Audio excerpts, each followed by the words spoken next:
आज हम पढ़ रहे हैं पॉलीसाइफोनिया। ये जो स्ट्रक्चर आपको दिख रहा है ये पॉलीसाइफोनिया का थैलस है। पॉलीसाइफोनिया का जो थैलस होता है विषम तंतु की प्रकार का पाया जाता है, यानी कि इसमें प्रोस्टेट और ऊर्ध्व दो प्रकार के संयान तंत्र जो होते हैं पाए जाते हैं। अब हम इसकी पढ़ते हैं सिस्टमैटिक पोजीशन के बारे में। इसका जो डिवीज़न होता है रोडोफाइटा है, class Rhodophyceae, sub class Florideae, order Ceramiales, family Rhodomelaceae and genus है पॉलीसाइफोनिया। पॉलीसाइफोनिया एक रेड एल्गी है। इसकी अगर ऑकरेंस की बात करें, प्राप्ति स्थान की अगर बात की जाए तो पॉलीसाइफोनिया जो होती है वो जनरली समुद्र में पाई जाती है। वो समुद्र के ट्रॉपिकल एवं जो टेम्परेट रीजन होते हैं वहाँ पे पाई जाती है। पर कुछ स्पीसीज़ जो होती हैं वो वेलांचली या उपवेलांचली यानी कि लेटरल एंड सब लेटरल जोन के अंदर भी पाई जाती है। इसी के साथ वहाँ पे कुछ स्पीसीज़ जो होती हैं वो tidal marshes and tidal ports के अंदर भी पाई जाती हैं। फिर कुछ जातियाँ जो होती हैं वो शैलोद्भिद पाई जाती हैं, जैसे पॉलीसाइफोनिया एलोंगेटा। ये जो स्पीसीज़ होती हैं ये शैलोद्भिद के रूप में पाई जाती हैं। अधिकांश जातियाँ जो होती हैं एपिफाइट्स के रूप में पाई जाती हैं। उदाहरण की अगर हम बात करें पॉलीसाइफोनिया अर्सियोलेटा, पॉलीसाइफोनिया रुलेसिया, ये जो एल्गी होती हैं ये एपिफाइट्स के रूप में पाई जाती हैं। ये जो दोनों एल्गी हैं ये जो ब्राउन एल्गी है लेमिनेरिया उसके ऊपर अधिपादप के रूप में पाई जाती है। कुछ रोडोफाइसी मेंबर्स की जो एल्गी होती है जैसे पॉलीसाइफोनिया जो होती हैं वो सेमी पैरासाइट के रूप में भी पाई जाती है, और सेमी पैरासाइट के रूप में ये फ्यूकस यानी कि ब्राउन एल्गी के ऊपर पाई जाती हैं। फिर हम बात करें कि पॉलीसाइफोनिया वेरिगेटा जो होता है ये मैंग्रोव जो वेजिटेशन होती है उसकी जड़ के अंदर पाई जाती है। अब हम बात करते हैं थैलस स्ट्रक्चर के बारे में। पॉलीसाइफोनिया का जो थैलस होता है वो भूरे कलर का होता है, इसी के साथ बैंगनी लाल रंग का होता है, और ये सघन गुच्छों के अंदर पाया जाता है। तंतुल फॉर्म में होता है, और तंतुल फॉर्म जो होते हैं बहुत सारे ब्रांचेस फॉर्म के अंदर पाया जाता है, यानी कि बहुशाखित होता है, इसलिए ये झाड़ी के रूप में दिखाई देता है। इसलिए इसको पंखनुमा भी कहा जाता है, फैदरी कहा जाता है। ये फैदर या पंख लाइक दिखता है इसलिए इसको फैदरी भी कहा जाता है। इसमें दो प्रकार के जो होते हैं वो थैलस पाए जाते हैं। फर्स्ट बात करते हैं हम आधारीय संयान तंतु की, जो क्रीपिंग होता है। ये जो स्ट्रक्चर आप देख रहे हो ये है प्रोस्टेट सिस्टम, संयान तंतु का सिस्टम है, आधारीय तंतु का सिस्टम है। इसके सहायता से क्या करता है, ये सबसे बेस वाला आधार वाला सिस्टम है। इसकी सहायता से क्या होता है कि जो पॉलीसाइफोनिया का जो थैलस होता है वो आधार से चिपका हुआ रहता है। इसके साथ ही ये जो तंत्र होता है कुछ जातियों के अंदर क्या होता है, यह तंत्र जो होता है बहुअक्षीय होता है, बहुत सारे एक्सेस पाए जाते हैं। इसके अंदर एक कोशिकीय राइजोइड पाया जाता है जिसको मूलाभास कहा जाता है, और इसी से ये जो है स्थापनांग यहाँ से किसी भी सरफेस के ऊपर चिपकने में हेल्प करता है, इसलिए इसको स्थापनांग या हेप्ट्रॉन भी कहा जाता है। अब ये स्थापनांग जो होते हैं ये क्या करते हैं, कुछ श्लेष्म पदार्थ का स्राव करते हैं जिसकी सहायता से ये अधो स्तर पर या किसी भी सबस्ट्रेट के ऊपर चिपका हुआ रहता है। अब संयान तंतु का कुछ फैमिली के अंदर अभाव भी पाया जाता है, और ऊर्ध्व यही संयान तंतु जो होते हैं ये डिवीज़न करके ऊर्ध्व तंतु का निर्माण करते हैं। जो ये वाला नीचे वाला जो सिस्टम है जो संयान है उसको संयान तंत्र कहा जाता है, इसी से डिवीज़न के दौरान जो इरेक्ट सिस्टम है उसका निर्माण होता है। ये जो स्ट्रक्चर देख रहे हो ये इरेक्ट सिस्टम का डायग्राम है। इसमें आप देख रहे हो कि बहुत सारे जो पेरेन्काइमेटिक कोशिकाएं हैं वो तंतुल फॉर्म में एक दूसरे से जुड़ी हुई है, जुड़ करके पॉलीसाइफोनिया का निर्माण करती है। इसके ऊपर की तरफ देख रहे हो एपिकल सेल है, यहाँ से लगातार वृद्धि होती है, और इसको कवर करने के लिए चारों तरफ जो होते हैं ट्राइकोब्लास्ट पाए जाते हैं। ट्राइकोब्लास्ट जो होता है इसमें डाइकोटोमस ब्रांचिंग पाई जाती है। एक ट्राइकोब्लास्ट जो होता है आगे जाके दो बार डिवीजन करता है, दो ब्रांचेस में डिवीजन होता है, फिर वो ब्रांच जो होती है फर्दर डाइकोटोमस ब्रांचिंग होती है। अब अगर हम मैच्योर में बात करें, जो मैच्योर पॉलीसाइफोनिया है नीचे की तरफ वहाँ पे ट्राइकोब्लास्ट अब्सेंट होती है, क्योंकि ट्राइकोब्लास्ट जो होती है बाद में यहाँ से जड़ जाती है। जो नया आगे वाला जो ग्रोइंग पॉइंट होता है वहाँ पे ट्राइकोब्लास्ट की मात्रा संख्या ज़्यादा पाई जाती है। अब हम बात करें इसका इंटरनल स्ट्रक्चर देखें तो इस प्रकार हमने पहले भी बात की थी कि इसका जो प्लांट थैलस होता है उसमें कोशिकाएं जो होती हैं एक समांग एक रूप से अरेंज होती हैं, और पिट कनेक्शन उसके अंदर पाया जाता है। सारी कोशिकाएं जो होती हैं वो एक दूसरे से पिट कनेक्शन के द्वारा जुड़ी हुई रहती है, और ये कोशिकाएं देखो पिट कनेक्शन भी समान है। इसमें भी फर्स्ट कोशिकाओं की अगर बात करें तो इसमें यहाँ पिट है, तो अगली कोशिकाओं में जस्ट उसके पैरेलल है, तो ये जो अरेंजमेंट होता है ये स्पेसिफिक होता है, और इन्हीं से जो है वापस फिर लेटरल ब्रांचेस निकलती है। इसमें भी दो प्रकार की ब्रांचेस पाई जाती हैं, फर्स्ट जो ब्रांच की अगर बात करें तो उसकी जो होती है, ये जो ब्रांच होती है मेन अक्ष, इसकी जो ग्रोथ होती है वो असीमित होती है, लगातार होती रहती है। इसके साइड में जो ट्राइकोब्लास्ट निकलती हैं, छोटी ब्रांच निकलती हैं, उसकी जो ग्रोथ होती है वो सीमित होती है। इसका जो साइटोप्लाज्म होता है, सेल का साइटोप्लाज्म जो होता है प्रत्येक सेल का, उसमें दो प्रकार से डिवाइड किया गया है। अंदर का जो साइटोप्लाज्म है उसको सेंट्रल साइफन कहा है, और उसकी परिधि की तरफ जो साइटोप्लाज्म दिखाई दे रहा है उसको पेरी सेंट्रल साइफन कहा गया है। इसमें प्रत्येक कोशिका के अंदर एक न्यूक्लियस होता है और बहुत सारे क्रोमेटोफोर पाए जाते हैं, और सारी कोशिकाएं क्या करती हैं, एक दूसरे से पिट कनेक्शन के द्वारा जुड़ी हुई रहती है। अब हम ऊर्ध्व तंत्र के जो फिलामेंट्स पाए जाते हैं उसके टीएस की अगर हम बात करें, ये देखो ऊर्ध्व तंत्र का अनुप्रस्थ काट है। इसमें अगर देखें तो बीज के अंदर जो होता है सेंट्रल साइफन होता है, और उसके चारों तरफ पेरिफेरल साइफन पाया जाता है। अगर इसके डिवीज़न की बात की जाए कि कैसे होता है, ये जो फर्स्ट जो काट दिख रहा है ये सबसे ऊपर वाले टॉप मोस्ट ब्रांचेस का है, जहाँ पे डिवीज़न अभी लेटेस्ट हुआ ही है।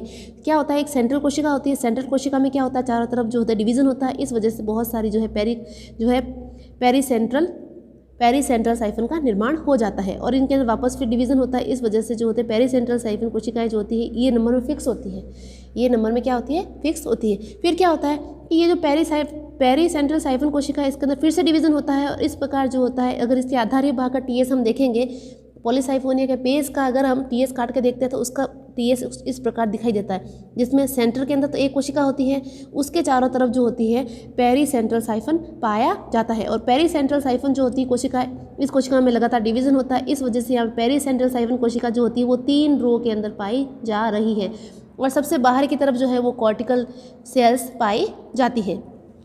अब हम बात करें कि इसका जो संयान तंत्र होता है वो बहुअक्षीय होता है, और तंतु जो होते हैं सारे उद्दग्र होते हैं, यानी वर्टिकल फिलामेंट्स पाए जाते हैं, जो क्या करते हैं, वायवीय तंत्र का निर्माण करते हैं। और यहाँ पे किसी भी प्रकार का कोई भी अटैचमेंट डिस्क नहीं पाया जाता है। इसका जो ऊपर वाला जो पोर्शन होता है ये फेदरी लाइक यानी कि पंखनुमा दिखाई देता है, बहुत ही सॉफ्ट होता है। इसका जो थैलस का जो मुख्य भाग होता है वो एक दूसरे के समांतर स्थित तंतु द्वारा बना हुआ होता है, इसलिए इनको साइफन कहा जाता है, क्योंकि इसमें जितनी भी कोशिकाएं होती हैं वो एक दूसरे के पैरेलल होती हैं, एक प्रकार का अरेंजमेंट पाया जाता है, इसलिए इनको साइफन कहा जाता है। इसकी जो वृद्धि होती है वो अनिश्चित होती है। इसमें क्या होता है कि पॉलीसाइफोनिया जो है, इसकी जो बाहर की तरफ जो कोशिकाएं पाई जा रही है जिसको हमें पेरीसेंट्रल साइफन का, ये कोशिकाएं क्या करती है, केंद्रीय साइफन की कोशिकाओं की अपेक्षा जो होती हैं वो बड़ी होती है, और इन कोशिकाओं में डिवीज़न के दौरान जो कोशिकाएं आती हैं सारी पेरेनकाइमेटिस कोशिकाएं ही हैं, जिसको स्यूडो पेरेनकाइमेटिस कहा जाता है।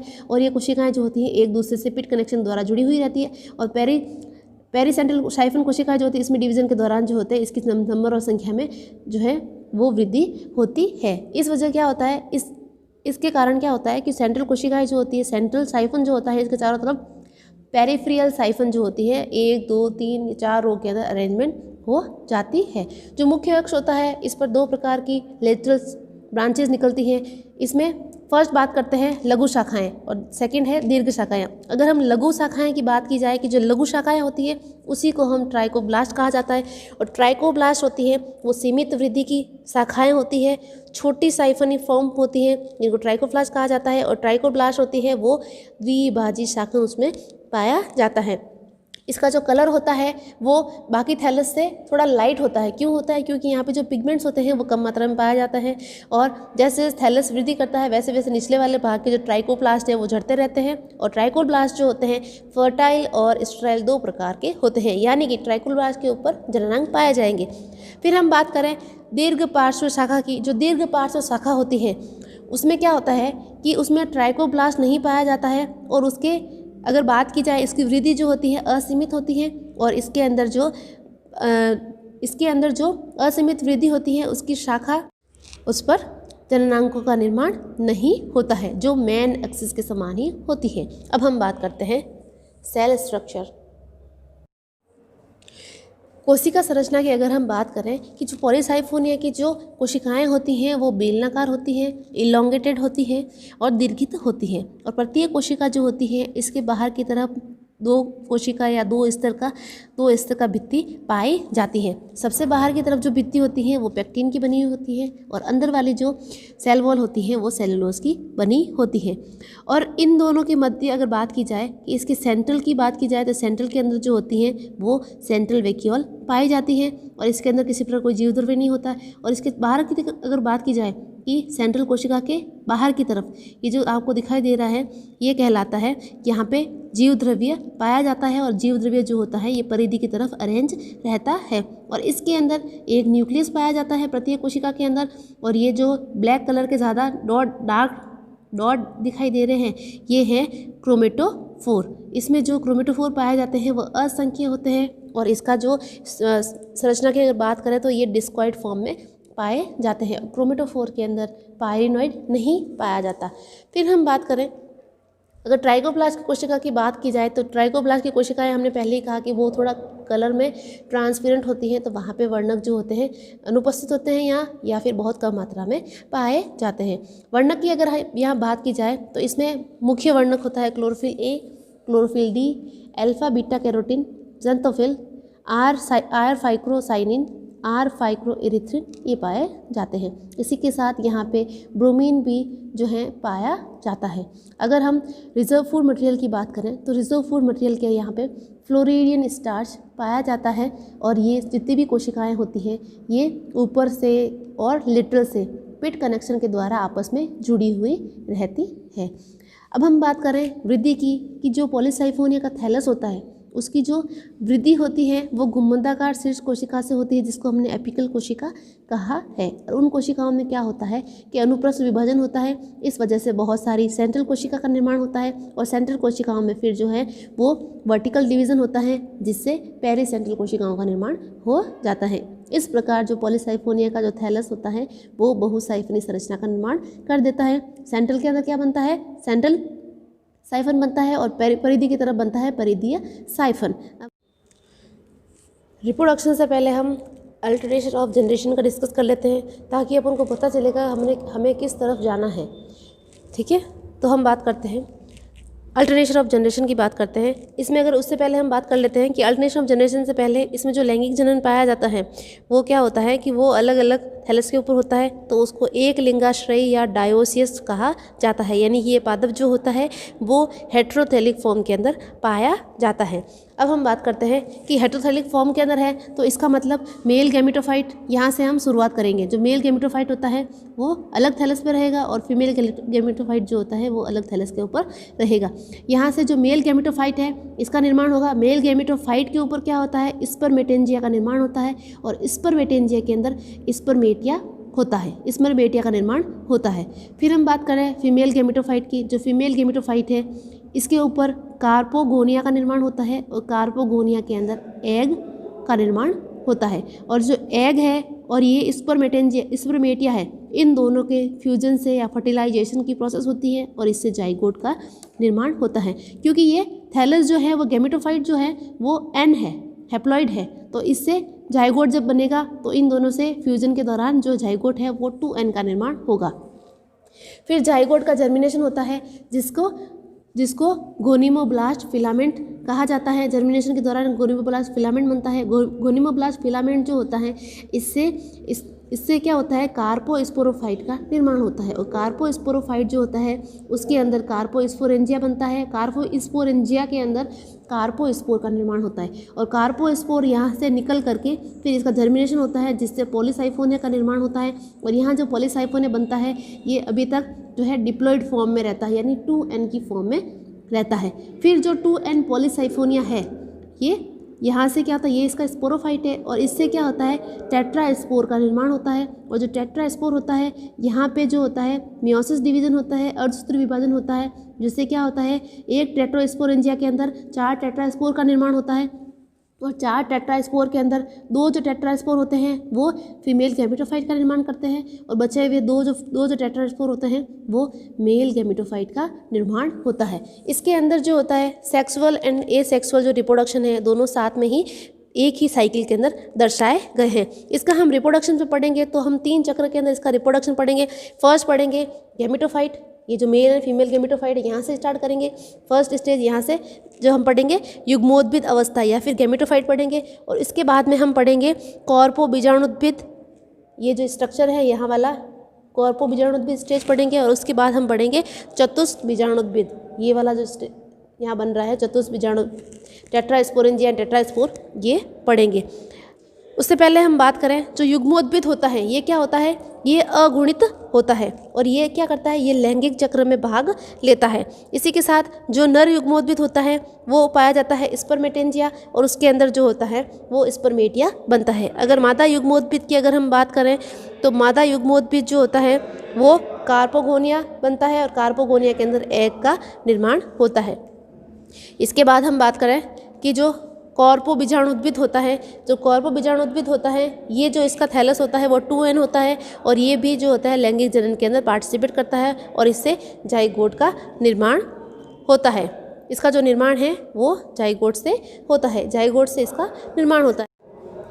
ये क्या करता है कि पादप मादा युग्मोद्भिद पर ही जो है कॉर्पोस्पोरोफाइट का निर्माण होता है, इसलिए उस पर ये परजीवी के रूप में रहता है और द्विगुणित कॉर्पोस्पोर का निर्माण करता है। ये अभी फीमेल के ऊपर ही है, फर्टिलाइजेशन यहीं पे हो, जाइगोट भी यहीं पे है, डिवीज़न भी यहीं हो रहा है फीमेल थैलस के ऊपर ही, और कॉर्पोस्पोर का यहाँ पर निर्माण होता है। फिर हम बात करते हैं टेट्रास्पोर की। जो कॉर्पोस्पोर होता है वो द्विगुणित होता है, और इससे क्या होता है टेट्रास्पोरेंजिया बनता है। टेट्रास्पोरेंजिया जो होता है इसके जर्मिनेशन के दौरान एक पादप बनता है, पादपकाय बनता है, और इसी पादपकाय से जो 2n होता है उसी से उसके ऊपर टेट्रास्पोरेंजिया बनता है। टेट्रास्पोरेंजिया के अंदर अणुसूत्री विभाजन होता है, इस वजह से 4 टेट्रास्पोर का निर्माण होता है, और इनके अकुरण से वापस जो है वो गेमेटोफाइट कंडीशन आ जाती है, गेमेटोफाइट अवस्था आ जाती है जो अगुणित होती है। तो पहले पढ़ते हैं लैंगिक जनन, और उसके बाद पढ़ेंगे हम अलैंगिक जनन। फर्स्ट पढ़ रहे हैं हम लैंगिक जनन।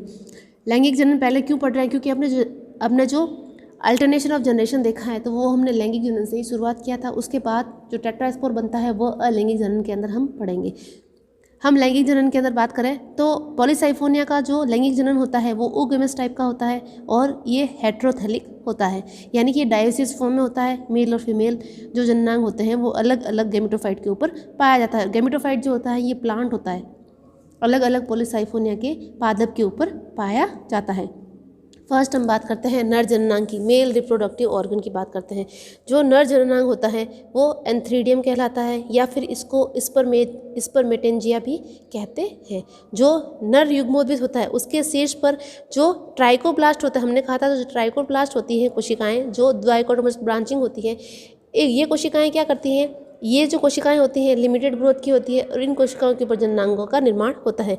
मेल और फीमेल जो दोनों जननांग होते हैं वो ट्राइकोब्लास्ट की कोशिकाओं के ऊपर ही पाए जाते हैं। अब ये जो मेल स्पर्मेटेंजिया होती है, स्पर्मेटेंजिया जो होती हैं एक भी होती हैं और गुच्छे के अंदर भी, क्लम के अंदर भी पाई जा सकती हैं, और ये जो पाई जाती हैं ये फर्टाइल ट्राइकोप्लास्ट के ऊपर सघन फॉर्म के अंदर, सघन रूप के अंदर पाई जाती हैं।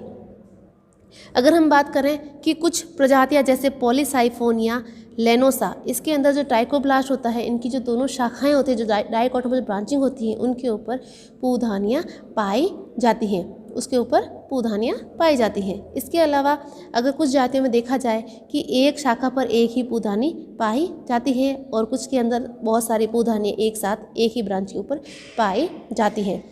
अब हम बात करें कि जिसके ऊपर एक ही शाखा के ऊपर पूधानी पाई जाती है, जो दूसरी शाखा होती है वो नॉर्मल रोम के रूप में काम करती हैं जो स्टेराइल होती हैं। फिर बात करें कि ये जो स्टेराइल होती हैं, जो बंध्य, जो फर्टाइल बंध्य शाखाएं होती हैं उसमें फिर से डिवीज़न होता है, और इससे स्टेराइल ब्रांच का निर्माण होता है।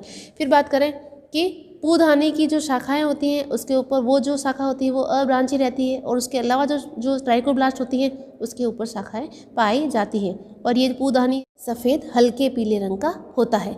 अब ये जो अपन बात की कि ये जो स्पर्मेटेंजिया है उसमें एक केंद्रकीय सिलेंडर फॉर्म में एक्स पाया जाता है। इसका हम अनुप्रस्थ काट देखें, इसका पहले हम उदग्र काट देख लेते हैं। तो उदग्र काट अगर देखें तो उसमें हम सेंटर में देखेंगे ये सेंट्रल एक्सिस है, नॉर्मल कोशिकाएं हैं, और ये सेंट्रल एक्सिस जो होता है इसके चारों तरफ जो है वो स्पर्मेटेंजिया मदर सेल अरेंजमेंट है। अब इसका अगर अनुप्रस्थ काट करके देखें तो हमें इस प्रकार का दिखाई देता है। सेंटर के अंदर जो है वो सेंट्रल सेल्स है और उसके चारों तरफ स्पर्मेटेंजियल मदर कोशिका पाई जाती है। और ये स्पर्मेटेंजियल मदर कोशिका जो होती है इसकी सतह पर, मतलब इन कोशिकाओं में फिर से डिवीज़न होगा और इनकी सतह पर 2 से 4 तक स्पर्मेटेंजिया या पूधानी स्थित होती हैं। और ये जो पूधानी है जो डार्क कलर की दिखाई दे रही है पॉइंट्स के रूप में, डार्क कलर की जो डॉट्स के रूप में दिखाई दे रही है वो क्या है, वो है स्पर्मेटेंजिया या पूधानी जो होती है। ये गोलाकार एक कोशिकीय एक केंद्र की संरचना होती है और इनकी जो लेयर्स होती हैं वो 3 स्तर की लेयर पाई जाती हैं। बाह्य परत जो होती है, ये एक स्ट्रक्चर देख रहे हो आप, इस बाह्य परत जो होती है वो मोटी होती है, मध्य परत जो होती है वो जिलेटिनी होती है और भीतर वाली जो परत होती है वो रिफ्लेक्टिव होती है।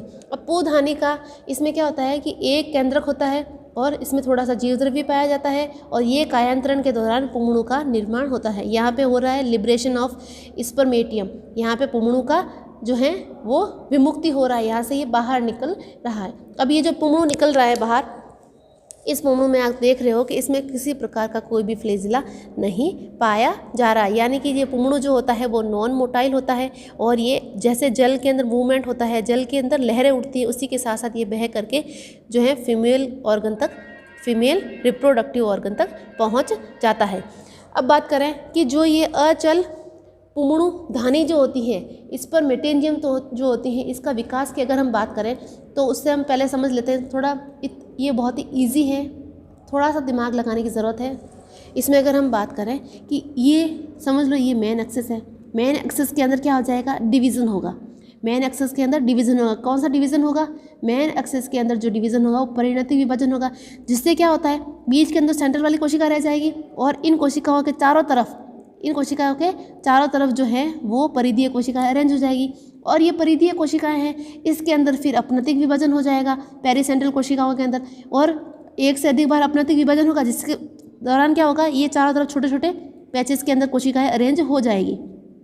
इन कोशिकाओं के अंदर डिवीज़न होगा, सेंट्रल कोशिका में डिवीज़न होगा, परिणतिक होने के कारण क्या होता है, बाहर की कोशिका अंदर कोशिका में अरेंज हो जाएगा, जो बाहर की कोशिका है उसके अंदर लगातार फिर अपनतिक विभाजन होता है, जिसके कारण क्या होता है होकर ये एंथ्रीडियल मदर सेल के रूप में या चारों तरफ इस जो है अरेंज हो जाती हैं, जिसको स्पर्मेटेंजियल मदर सेल कहा है।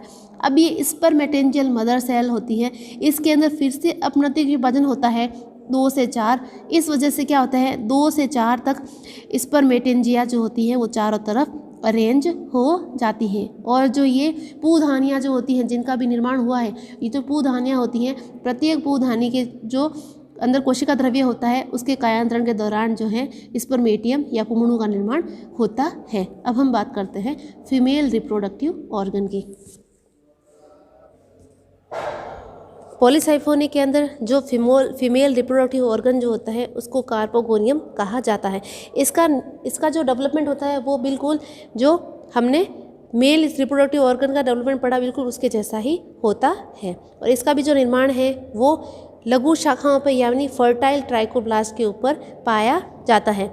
अगर हम बात करें कि फीमेल रिप्रोडक्टिव जो ऑर्गन होता है वो फीमेल ट्राइकोप्लास्ट के ऊपर पाया जाता है और इसकी जो एक कोशिका होती है इनिशियल, उसके द्वारा इसका निर्माण होता है।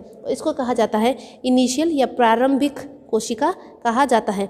इसी के साथ इसका जो मुख्य अक्ष होता है उसके शीर्ष पर 3 से 4 कोशिकाएं नीचे अक्षीय कोशिकाओं से इसका निर्माण होता है। जो शीर्ष कोशिका है इसके जस्ट 3-4 कोशिकाएं छोड़ करके नीचे वाली जो कोशिका होती है उसके अक्षीय कोशिकाओं से होता है। और फीमेल के अंदर जो ट्राइकोप्लास्ट होता है वो 5 से 7 कोशिकाओं युक्त लंबा पाया जाता है। और ये जो कोशिकाएं होती है ट्राइकोप्लास्ट की वो आधार की 3 कोशिकाएं जो होती हैं ये उदग्र विभाजन करके ये पेरीसेंट्रल कोशिकाओं के 3 टीयर्स का निर्माण करती है। ये रही 3 टीयर्स की कोशिकाएं। फिर हम बात करें कि इसके जो सबसे ऊपर वाली जो एडेक्शियल कोशिका होती है ये कार्पोगोनियम तंतु का काम करती है। यहाँ पे जो 3 कोशिकाएं बनी है इसमें जो सबसे ऊपर वाली जो कोशिका है वो कार्पोगोनियम का निर्माण करती है। इसको कहा जाता है कार्पोगोनियल तंतु मातृ कोशिका। इसी के साथ हम बात करें कि इसे सपोर्टिंग सेल भी कहा जाता है। ये जो कोशिका है इसको सपोर्टिंग सेल भी कहा जाता है। और इसकी जो सपोर्टिंग कोशिका जो होती है इसके अंदर अनुप्रस्थ विभाजन होता है, जिसके दौरान क्या होता है 4 कोशिकीय इसमें वक्रित कोशिकाएं अरेंज हो जाती है, कर्व के रूप में 4 कोशिकाएं डिवीजन करके अरेंज हो जाती है। और ये जो कोशिकाएं होती है ये सपोर्टिंग कोशिका होती है, जिसमें क्या होता है कि कार्पोगोनियल तंतु का निर्माण होता है। अब हम बात करें कि इसका जो शीर्ष की जो कोशिका होती है, जो एपिकल कोशिका, ये वक्रित रूप में अरेंज हो गई। यहाँ पे जो एपिकल वाली जो कोशिका होती है, ये एपिकल वाली कोशिका कार्पोगोनियम का निर्माण करती है। और इसका जो आधार वाली जो कोशिकाएं होती हैं वो कार्पोगाइन कहलाती है, जिसमें एक अंडनिहित होता है। जैसे जैसे डेवलपमेंट होता है वैसे वैसे क्या होता है कि इसके अंदर जो इसका ऊपर वाला जो भाग होता है ट्राइकोगाइन, ये जो ऊपर वाला जो पोर्शन होता है ट्राइकोगाइन, ये ग्रीवा के रूप में वृद्धि करके बाहर की तरफ निकल आता है और इसके अंदर केंद्रक नहीं पाया जाता।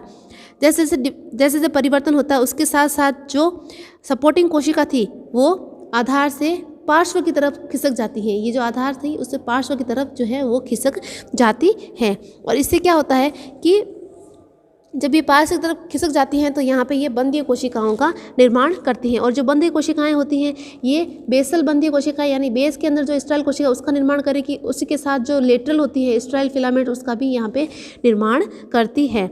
ये दोनों जो बंधीय प्रारंभिक कोशिकाएँ हैं, जिसको हमने कहा बेसल स्ट्राइल इनिशियल फिलामेंट और लेटरल स्ट्राइल इनिशियल फिलामेंट, ये जो कोशिकाएं होती हैं, इन कोशिकाएं ये दोनों कोशिकाएं बंधीय प्रारंभ कोशिकाएं निषेचन के उपरांत जो होती हैं आधारीय व पार्श्व तंतु का निर्माण कर लेती हैं। और कार्पोगोनियम, अब ये कार्पोगोनियम जो होती है ये निषेचन के लिए प्रॉपर रूप से तैयार रहती है। अब हम अगर निषेचन की बात करें कि जो पुंगड़ू रिलीज हुए थे, पुंगड़ू क्या थे, वो पानी के अंदर रिलीज हो गए। रिलीज़ होने के पश्चात क्या हुआ, वो वाटर करंट के साथ साथ मूव किया। मूव करने के पश्चात ये जो ट्राइकोगाइन होती है, ये ट्राइकोगाइन होती है, इसके ऊपर आके चिपक जाते हैं। ट्राइकोगाइन पे चिपकने के पश्चात, क्योंकि हमने कहा था जो पुंगड़ू होता है स्पर्मेटिया होता है, वो क्या होता है, स्पर्मेटियम जो होता है वो नॉन मोटाइल होता है, उसके ऊपर किसी प्रकार कोई फिलामेंट नहीं पाया जाता है, कोई भी फ्लेजिला नहीं पाया जाता है। तो ये वाटर करने के साथ साथ मूव करता है। और जो मैच्योर कार्पोगोनियम होता है इसके शीर्ष पर ट्राइकोगाइन होता है। ट्राइकोगाइन क्या करता है, श्लेष्म पदार्थ का स्राव करता है, तो ट्राइकोगाइन के ऊपर आके चिपक जाता है। ये ट्राइकोगाइन है। ट्राइकोगाइन के नीचे की तरफ एग पाया जा रहा है। और क्या है, स्पर्मेटियम जो है फ्री वाटर के अंदर नॉन मोटाइल मूव करता हुआ वाटर करंट के साथ ये क्या करता है, ट्राइकोगाइन के ऊपर आकर चिपक जाता है। क्योंकि ट्राइकोगाइन क्या करती है, श्लेष्म पदार्थ का स्राव करती है। तो यहाँ पे चिपकने के पश्चात क्या होता है, इन दोनों की जो बीच वाली भित्ति है जहाँ से ये चिपकता है वो भित्ति यहाँ से गल जाती है। भित्ति गलने से क्या होता है कि यहाँ का जो न्यूक्लियस था, स्पर्मेटियम का जो न्यूक्लियस था, पुंगड़ू का न्यूक्लियस था, वो एग के अंदर प्रवेश कर जाता है। एग के अंदर प्रवेश करने के पश्चात ये जाइगोट का निर्माण कर लेता है।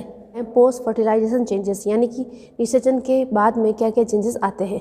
अब अगर हम बात करें कि हम पॉलीसाइफोनिया पढ़ रहे थे, तो पॉलीसाइफोनिया के अंदर जब फर्टिलाइजेशन हो जाता है, जाइगोट का निर्माण हो जाता है, तो उसके बाद बहुत सारे चेंजेस होते हैं। वो जाइगोट क्या होता है, जाइगोट जो होता है वो डिप्लॉयड होता है, जिससे क्या होता है, डिप्लॉयड कार्पोस्पोरोफाइट यानी कि कार्पो बीजाणुद्भिद का निर्माण होता है। और ये कार्पो बीजाणुद्भिद जो होता है ये क्या होता है, 2n, इसकी सारी कोशिकाएं जो होती हैं वो डिप्लॉयड होती हैं। इसमें अगर बात करें कि कार्पोस्पोरोफाइट के अंदर जो क्या होता है, कार्पोस्पोरेंजिया का निर्माण होता है। कार्पोस्पोरोफाइट जो होता है उसके अंदर कार्पोस्पोरेंजिया का निर्माण होता है और कार्पोस्पोरेंजिया के अंदर कार्पोस्पोर का निर्माण होता है। ये कैसे होता है उस प्रोसेस की हम बात करते हैं। कार्पोस्पोरोफाइट में हमने पढ़ा था कि बेस के अंदर क्या होता है, बेसल स्ट्राइल फिलामेंट्स होता है और लेटरल के अंदर भी लेटरल स्ट्राइल फिलामेंट यहाँ पाया जाता है। यहाँ पे बेसल होता है, यहाँ पे लेटरल पार्श्व के अंदर जो है वो पार्श्व बंधीय तंतु पाए जाते हैं। फिर इन कोशिकाओं में क्या होता है, डिवीज़न होता है, जिससे क्या होता है, जो आधार की जो स्ट्राइल कोशिका है इसके अंदर 2 कोशिकाओं का निर्माण होता है और जो साइड वाली लेटरल कोशिकाएं होती हैं उससे 4 से 10 कोशिकाओं का निर्माण होता है। जो कोशिकाओं का निर्माण होता है ये भी सारी बंधीय होती है। फिर बात करते हैं कि जो सपोर्टिंग कोशिका है इसका विभाजन होता है, जिससे जो है एक्सिलरी कोशिका का निर्माण होता है। और जो एक्सिलरी कोशिका है ये सपोर्टिंग कोशिका जस्ट ऊपर बनती है, क्योंकि ये जो है सपोर्टिंग कोशिका के डिवीजन से ही बनती है। यहाँ पे ये सपोर्टिंग कोशिका है, फिर इसमें डिवीजन हुआ जिससे सपोर्टिंग कोशिका और एक्सिलरी कोशिका का निर्माण होता है। एक्सिलरी कोशिका के साइज जो होती है वो सपोर्टिंग कोशिका से छोटी होती है। जो सपोर्टिंग कोशिका होती है एक नलिकाकार संरचना के द्वारा कार्पोगोनियम से जुड़ी हुई रहती है। ये बीच में जो नलिका दिख रही है, ट्यूब लाइक स्ट्रक्चर दिख रहा है, वो है ऊब्लास्ट, जिसे कहा जाता है ऊब्लास्ट। कार्पोगोनियम से जो ये सपोर्टिंग कोशिका है, जुड़ी हुई रहती है और इसको कहा जाता है ऊब्लास्ट। ऊब्लास्ट नलिकाकार संरचना होती है। फिर कार्पोगोनियम का जो जाइगोट होता है वो क्या होता है, 2n होता है, तो उसके अंदर समसूत्री विभाजन होता है जिससे 2 केंद्रक का निर्माण होता है। ये देख रहे हो आप, ये यहाँ पे जाइगोट है, इसके अंदर डिवीजन होगा जिससे 2 कोशिकाओं का निर्माण होता है। इसमें से क्या होता है, एक केंद्रक तो ऊब्लास्ट के अंदर ही रहता है, एक केंद्रक तो यहाँ रहता है और दूसरा केंद्रक जो होता है वो सहायक कोशिका में चला जाता है। जब ये सहायक कोशिका में चला जाता है तो सहायक कोशिका का जो न्यूक्लियस होता है वो यहाँ से नष्ट हो जाता है, तो इसलिए ये क्या करता है, ये न्यूक्लियस जो होता है वो सहायक कोशिका में प्रवेश कर जाता है। फिर हम बात करें कि जो दूसरी सहायक कोशिका है, सहायक कोशिका क्या हुआ, जो है केंद्रक हो गया वो 2 गुणित हो गया, द्विगुणित हो गया, क्योंकि केंद्रक जो है वो ट्रांसफर हो गया सहायक कोशिका के अंदर। इसमें क्या होता है कि इसमें एक केंद्रक जो है सहायक कोशिका में रहता है, अब सहायक कोशिका में जो है नया केंद्रक आ गया। ये जो नया केंद्रक आया है इसके अंदर क्या होता है, तो जो नया केंद्रक आया है इसके अंदर डिवीजन होता है जिससे 2 केंद्रक द्विगुणित अवस्था बनती है, 2 केंद्रक बन जाते हैं और 2 केंद्रक में से क्या करता है, एक केंद्रक तो इसी में रहता है और दूसरा केंद्रक जो होता है दूसरी सहायक कोशिका में जो आउटग्रोथ निकलती है उसके अंदर चला जाता है। फिर हम बात करें, इसको कहा जाता है गोनियोब्लास्ट प्रारंभक कोशिका, गोनियोब्लास्ट इनिशियल कोशिका कहा जाता है। ये क्या करती है, अपनी मातृ कोशिका से यहाँ इन दोनों के बीच में पट्ट का निर्माण हो जाता है जिससे क्या होती है, गोनियोब्लास्ट जो गोनियोब्लास्ट प्रारंभिक कोशिका है वो अलग हो जाती है और गोनियोब्लास्ट प्रारंभिक कोशिका के विभाजन से 2 से 3 कोशिकीय गोनियोब्लास्ट फिलामेंट्स का निर्माण होता है। और ये प्रत्येक गोनियोब्लास्ट फिलामेंट जो होता है इसकी आकृति नाशपत्ती के आकार की होती है। इसका जो आकार है वो कॉर्पो बीजाणुधानी यानी कॉर्पोस्पोरेंजियम में परिवर्तित हो जाती हैं। यहाँ पे जितनी भी कोशिकाएं बनती हैं वो कोशिकाएं क्या करती हैं, गोनियोब्लास्ट इनिशियल से कोशिकाएं बनती हैं, ये कोशिकाएं जो होती हैं कॉर्पोस्पोरेंजियम का निर्माण करती हैं और प्रत्येक कॉर्पोस्पोरेंजियम के अंदर कॉर्पोस्पोर पाया जाता है और कॉर्पोस्पोर जो होता है यहाँ पे डिप्लॉइड होता है। क्या होता है, डिप्लॉइड यानी 2n कंडीशन के अंदर पाया जाता है।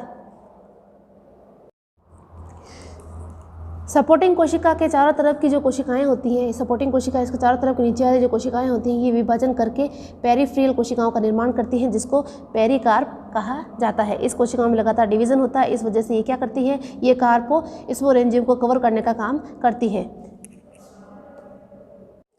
इसके बाद जो सपोर्टिंग कोशिका है एंड जो एक्सिलरी कोशिका है, इसी के साथ साथ जो लेटरल एंड जो बेसल वाले स्टेराइल फिलामेंट्स थे ये सब आपस में मिल करके प्लेसेंटा का निर्माण करते हैं। प्लेसेंटा की अगर देखी जाए तो प्लेसेंटा जो होती है बड़ी साइज़ की होती है, इसके अंदर बहुत सारे न्यूक्लियस यानी बहुकेंद्री की संरचना होती है। इस प्रकार पेरिकार्प ये कार्पोस्पोरेंजियम एंड प्लेसेंटा ये सब मिल करके सिस्टोकार्प का निर्माण करता है जिसको कार्पो बीजाणुधानी कहा जाता है। इसका जो पूरा स्ट्रक्चर है, ये जो पूरा स्ट्रक्चर आपको दिख रहा है इसको कहा जाता है सिस्टोकार्प। इसके ऊपर की तरफ जो पेरिकार्प कोशिका है ये ऊपर की तरफ एक छिद्र द्वारा ओपनिंग होती है इसको कहा जाता है ऑस्टियोल और इसके अंदर क्या होता है, कार्पोस्पोरेंजियम होता है।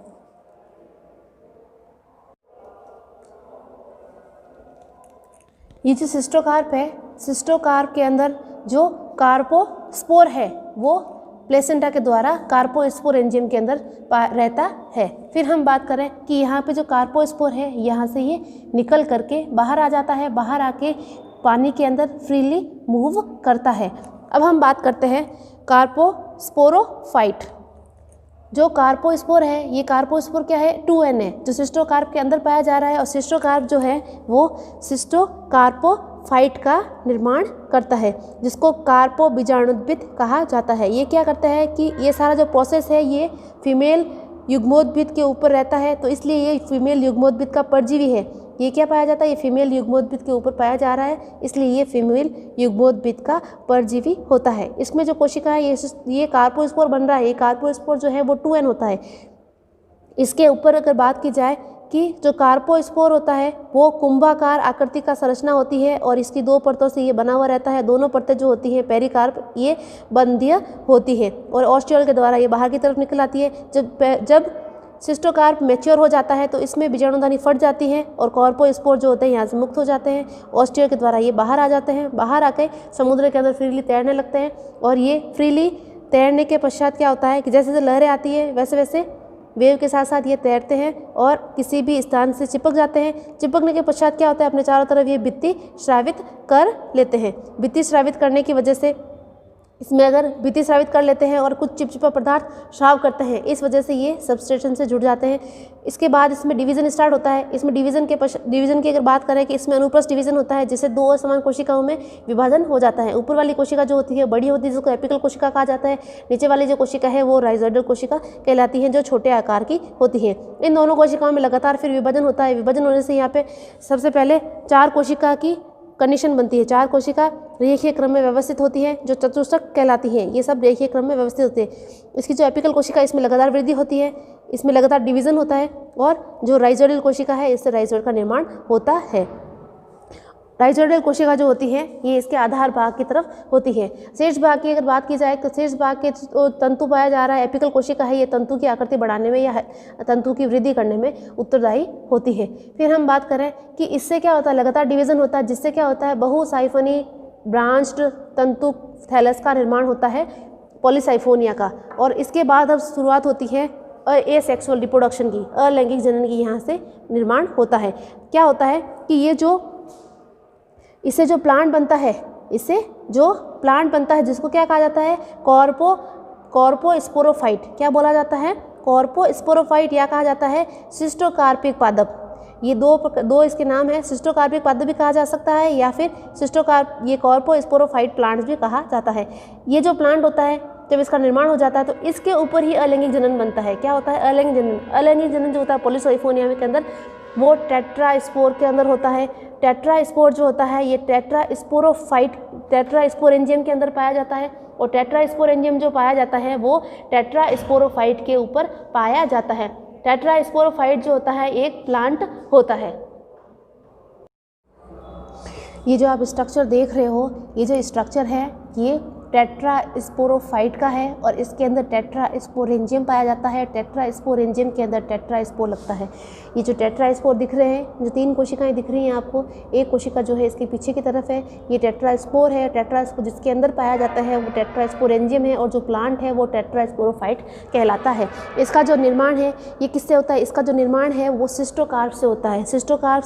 सिस्टोकार्प का जो प्लांट बनता है उसको सिस्टोकार्पफाइट कहा जाता है, उससे होता है, जो 2n होता है। तो इसकी जितनी भी कोशिकाएं होगी वो 2n होगी। लेकिन 2n कोशिकाओं के अंदर क्या होता है, यहाँ पे जो टेट्रास्पोरेंजिया मदर सेल होती है, इस कोशिका के अंदर जो है मियोसिस डिवीजन होता है, अर्धसूत्री विभाजन होता है। इस वजह से जो प्रत्येक टेट्रास्पोर की जो 4 कोशिकाएं बनेगी, एक टेट्रास्पोर मदर सेल से 4 टेट्रास्पोर का निर्माण होता है, और वो चारों ही कोशिकाएं जो होती हैं वो हैप्लॉइड नेचर की होती है, यानी कि ये जो होती हैं वो अगुणित होती है। अब हम बात करते हैं कि पॉलीसाइफोनिया के अंदर अलैंगिक जनन जो होता है वो टेट्रास्पोर के द्वारा होता है, और टेट्रास्पोर का जो प्लांट होता है वो द्विगुणित होता है। इसको कहा जाता है टेट्रास्पोरोफाइट। और टेट्रास्पोरोफाइट जो होता है उसके ऊपर टेट्रास्पोरेंजियम बनता है, और उसके अंदर टेट्रास्पोर का निर्माण होता है। इसकी अगर बात करें कि जो टेट्रास्पोरेंजियम होती है, इसकी जो पेरीसेंट्रल जो कोशिकाएं होती हैं उसके अंदर वर्टिकल डिवीज़न होता है। इस वजह से 2 कोशिकाओं का निर्माण होता है, एक बाहर की तरफ वही कोशिका और अंदर की तरफ अंत कोशिका का निर्माण होता है। एक बाहर की तरफ कोशिका बनती है, एक अंत की तरफ कोशिका बनती है। जो बाहर वाली जो कोशिका बनती है उसमें अनुप्रस्थ विभाजन होता है, जिससे 2 आवरण कोशिकाओं का निर्माण होता है, जिसको कवर सेल भी कहते हैं। जो अंदर वाली कोशिका बनती है, वो अंदर वाली कोशिका जो है वो स्पोरेंजियल मदर सेल का काम करती है, या टेट्रास्पोरेंजियल मदर सेल का काम करती है। फिर हम बात करें कि जो अंदर वाली जो कोशिका है, इस अंदर वाली कोशिका में फिर से डिवीज़न होता है। डिवीज़न होने से 2 अनइक्वल कोशिकाओं का निर्माण होता है, जिसमें ऊपर वाली जो कोशिका बनती है वो टेट्रास्पोरेंजियल सेल कहलाती है, और नीचे वाली जो कोशिका बनती है वो स्टॉक कोशिका कहलाती है। ये जो टेट्रास्पोरेंजियल सेल है, ये क्या करती है, अपने आकार में बड़ी हो जाती है। बड़ी होने के पश्चात अभी ये जो कोशिका है अभी ये द्विगुणित है। अब इसके अंदर अर्धसूत्री विभाजन होता है, और अर्धसूत्री विभाजन से 4 अगुणित केंद्रक का निर्माण होता है। और ये चारों अगुणित केंद्रक जो होते हैं वो टेट्राहेड्रल या चतुष्फलकीय फॉर्म में व्यवस्थित होते हैं, इसलिए इसको चतुष्बीजाणु कहा जाता है। फिर क्या होता है कि इसका जो कोशिका द्रव्य है इसमें क्लीवेज हो जाता है, जिससे 4 कोशिकाओं का निर्माण हो जाता है, और इसको चतुष्बीजाणु कहा जाता है। प्रत्येक कोशिका जो होती है वो हैप्लॉइड होती है। फिर क्या करते हैं कि ये जो चतुष्बीजाणु है इसका जो लिबरेशन होता है, ये यहाँ से कैसे बाहर निकलते हैं, यहाँ से जो भित्ति होती है जो टेट्रास्पोरेंजियम की भित्ति होती है यहाँ से फट जाती हैं और यहाँ की कोशिका या फिर क्या कह सकते हैं यहाँ की जो संलग्न आवरण की जो कोशिकाएं हैं, कवर कोशिकाएं जो है यहाँ से ये अनुदैर्घ्य रूप से फट जाती हैं। इस वजह से टेट्रास्पोर यहाँ से बाहर निकल आते हैं। ये जो 4 टेट्रास्पोर है इसके अंदर जो 2 टेट्रास्पोर है वो मेल गैमेटोफाइट का निर्माण करेंगे और जो पीछे बचे हुए 2 टेट्रास्पोर है वो फीमेल गैमेटोफाइट का निर्माण करते हैं। याद करो हमने जो ये साइकिल स्टार्ट किया था, इसका लाइफ साइकिल, वो हमने male gametophyte and female gametophyte से ही स्टार्ट किया था और हम घूम के वापस उसी पे आ गए हैं। तो यहाँ पे अपनी लाइफ साइकिल और इसका जो पूरा चक्र है वो कंप्लीट होता है। एक ही जीवन चक्र के अंदर पॉलीसाइफोनिया में लैंगिक जनन पहले होता है, फिर अलैंगिक जनन होता है और ये साइक्लिक फॉर्म के अंदर चलता रहता है, अल्टरनेट होता है। लैंगिक जनन होगा, फिर उसके आगे अलैंगिक जनन होगा, फिर वापस लैंगिक जनन, फिर वापस अलैंगिक जनन। इस प्रकार इसका अल्टरनेशन ऑफ जनरेशन या फिर लाइफ साइकिल कंप्लीट होती है।